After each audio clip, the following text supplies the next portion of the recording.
எதுக்கு என்கிட்ட இப்படி விளையாட்டு காட்டுற?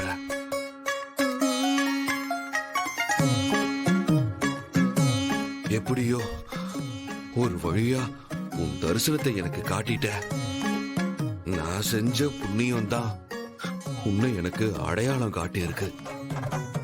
அம்மா தாயே, உலகம் முழுக்க அத்தனை கோவில்கள் இருக்கு. ஆனா நீ அதையெல்லாம் விட்டுட்டு இந்த வீட்டுக்குள்ள வந்திருக்கியே.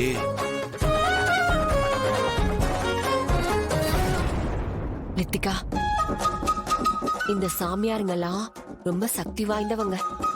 இவரோட ஆசீர்வாதம் நமக்கு கிடைக்க நம்ம கொடுத்து வச்சிருக்கணும். நம்ம நல்ல நேரம், இவரே நம்மள தேடி வந்திருக்காரு. போய் ஆசீர்வாதம் வாங்கிக்குவோம். சாமி,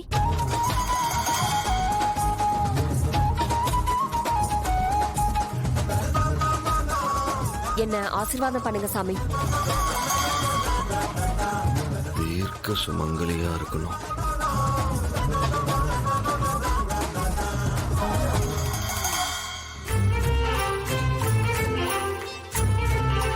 கடவுள் உன்னை நல்லா வச்சுக்கணும்.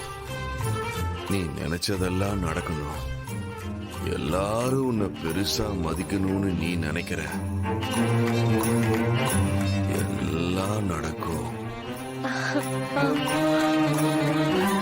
ஆனா அதுக்கு முதல்ல உன் மனசை நீ தயாரா வச்சுக்கணும். எந்த கலங்கமும் சஞ்சலமும் உன் மனசுல இருக்க கூடாது. சரிங்க சாமி.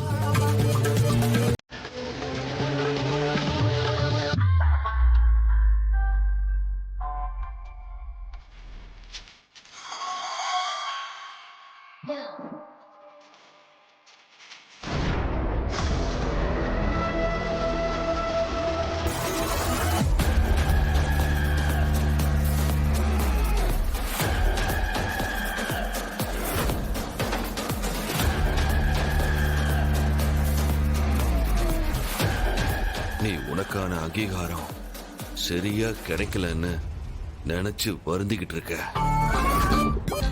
அதுவும் ஒரு நாள் கிடைக்கும்.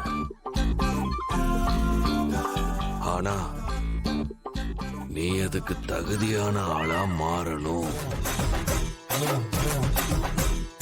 உன்னோட உடன்பிறப்பு மூலமா எப்பவுமே உனக்கு நல்லதே நடக்கும்.